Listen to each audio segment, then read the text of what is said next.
is titled Average Rate of Change, which is the box we just looked at on the math notes. And it's going to be talking about projectile motion. We are going to answer the question, how fast is it going? Question 73 talks about the water balloon velocity. So Sasha used video footage from the water balloon contest in Chapter 5 and an app to record the approximate heights at specific times of Maggie's balloon. Her data is shown in the table below. Maggie's balloon reached a maximum height of 90.75 feet, which is roughly 30.25 yards. For part A, they want you to graph the data approximately to scale and add a curve to your graph to model the data. What is the shape of the curve?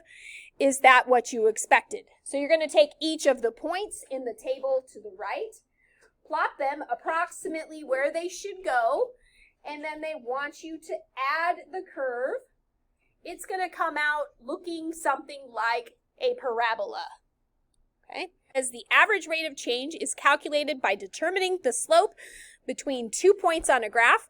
For example, calculate the average rate of change of the balloon between t equals 0.5, which is this first blue star right here, and t equals 1, that's the second blue star right there, second.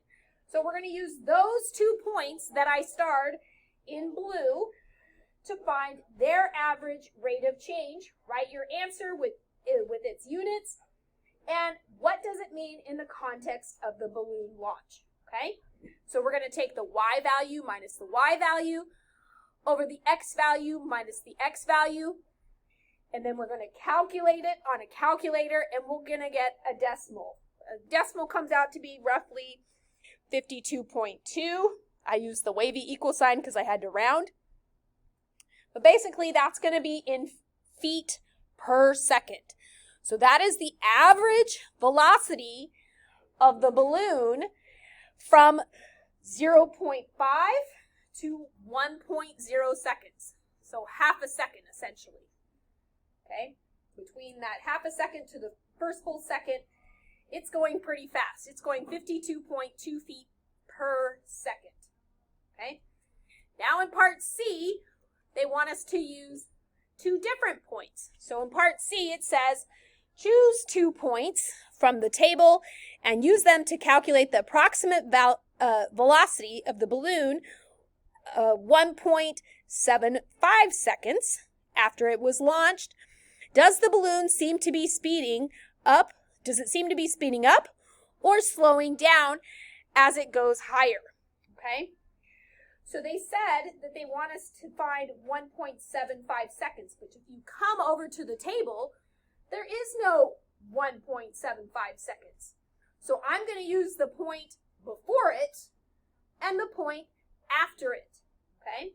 So the point before it would be the first orange starred one, which is 1.5 seconds.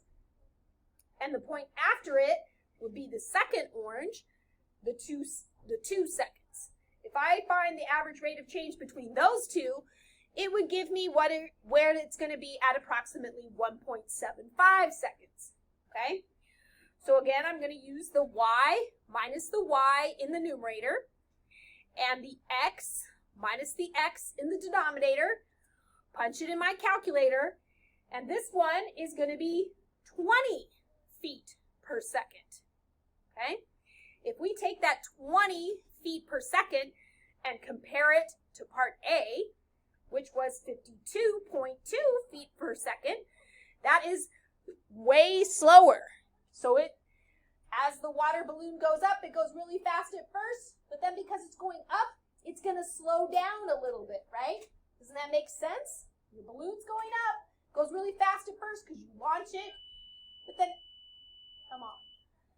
then it starts to slow down. So it appears to be slowing down. Okay? Part D says Maggie's balloon landed after approximately 4.8 seconds. when did it reach its maximum height? And choose a pair of points to calculate the approximate velocity of the balloon just after it reached its maximum height. Be sure to include the units in your answer. Okay? So the maximum height appeared roughly up here, right? That's roughly the approximate height, which was around 2.4 seconds. Okay? But we want to get what happens after it starts coming back down. So I used, you can see right here, it got up to a height of 88.4, then 90.5, then it started to go down.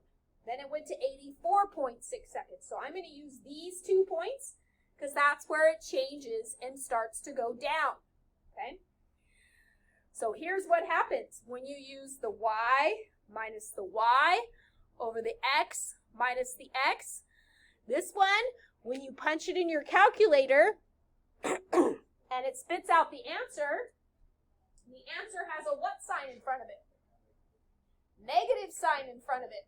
Because now it's reached its maximum height and now it's going down. So that's why that one is negative 11.8 feet per second. Okay? Any questions on part D? 15, part E says, what happened to the velocity of the balloon just before and just after it reached its maximum height? Does it make sense? Well, it slowed down. So when it reached its maximum height, it changed direction and the velocity changed from positive rates of change, and then it flipped, and then it became negative rates of change. Okay? Then the last question, part F, says, what do you predict the velocity of the balloon will be just before it hits the ground? And why? Test your prediction by calculating the approximate velocity of the balloon at the end of its flight. Okay? They didn't tell me which points to use specifically, but because they said the end, I just picked the last 2 points. So I put 2 stars by these last 2 guys for part F because those are the 2 that I used. And we're going to calculate their rate of change. So again, we do the y minus the y in the numerator, and then we do the x minus the x in the denominator. You punch this in the calculator, and at this point, you get negative 60 feet per second. Okay? And it's just going a little bit faster. So when it first switches direction, it's going slow, but then as it gets back going towards the ground, it starts to speed up a little bit more. So that's a little bit faster than the prior one that we did.